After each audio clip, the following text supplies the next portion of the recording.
What's going on, everybody? Rob here. I'm going to shoot a video out of my super mega inefficient boiler, but it does do the job. But there's two things I really dislike about this boiler. We live in a 1910 Chicago bungalow. It's 10 feet wider than a standard Chicago bungalow, but these houses were built where they kind of breathe through the walls. They vent through the walls, so like even the wood floors above, they kind of go all the way to the wall, and there's no insulation, just the slat and the plaster, and it's like the floors are still cold. But this boiler's been chugging along. We've been here for about 32 years. So let me show you. All right, so this is the boiler right here. All these big pipes and everything right there. That's one thing I want to replace right there. That's called the aquastat. That is on the actual boiler itself, on the pipe.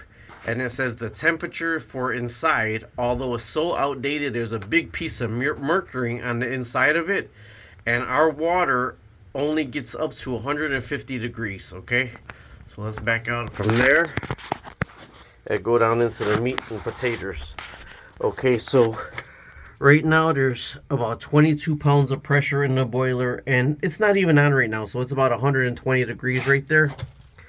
Now this is what kills me. This is what drives me nuts. There's the gas pump right there, but that's the pilot. You see that right there? That's the pilot, and that pilot costs me about $60 to $70 a month just for that pilot. Isn't that insane for the pilot to be that huge? But that's what the pilot is on this boiler. So I've been telling, this is replaced. This is a different piece, right? But that's the pilot inside of there. And then sometimes you can see when it's on. So I'm going to cover that up right there. That's how that normally is right there. And that's the pump for the boiler. That's the pilot. There's the aquastat up there. Now you know me, I'm a hobbyist. I do a lot of hobbies in this basement. So this basement right now is about 68 degrees. But could it be warmer? Yes, it could be warmer. You know, I've been doing the things, I'm insulating the ledgers up there. But the flue on this boiler completely mind boggles me. It mind boggles me about this flue, because a lot of people say, well, if your basement floors are warmer, then your floors should actually be warmer, right? But check this flue out right here. All right, not this pipe. This was an experiment. That was one of my DIY experiments. But it's going into the chimney right there, okay? Gotta be tuck pointed a little bit. But with the top one is the water tank, and the bottom one is for the boiler. But then they have these bells on them, like these bells, these air vents, because it comes out of the boiler about 250 degrees, the heat for the 250 degrees, right? But then this is just the air intake. Look at it. So it actually sucks ambient air.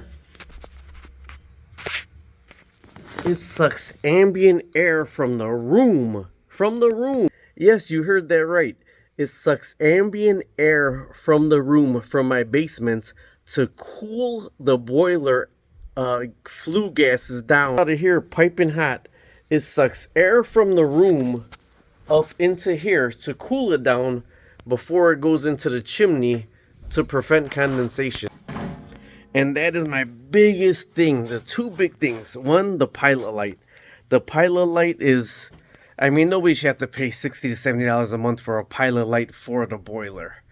And two, I have such gas loss if I got 250 degree air that has to take more warm air from the basement to cool the air down before it hits the chimney. So if you're heating and air conditioning or whatever, man, fill me in on here. I've been looking in these super efficient ones. Here's another thing about this boiler right here. At the bottom, that's the water pump, the Bell & Gossett water pump. And then I had to I got a video of piping that. That's the circulator right there on that end. The water comes down into the circulator and then back into the boiler at the bottom. Pushes water into the boiler at the bottom to come up all the way through the pipes to come out here and go back into the system, right? So they didn't sell the exact same to fit part, so I was almost crying trying to get that piece off, but I got that piece off. It's all fitted. That's a new Bell & Gossett pump, but you see I got a brick underneath it to hold it up. because I was having problems, a lot of problems. It's like the third one I put on until I put a brick underneath it to hold it up, and then there was no problems at all with that right there. So we got about 2.5 or 3 inch pipes going all through our house to the radiators. But down the road, I'm looking for a more energy efficient boiler. I've been looking at these ones that are like 96 to 98% energy efficient. You know, when we get our gas bill in, we're like at the top 98% in the area on gas, and it's killing me.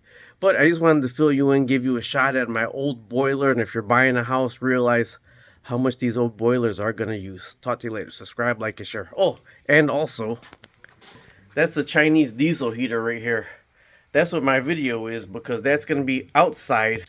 There's a window behind this board that's just completely boarded up. Everything's boarded up right there.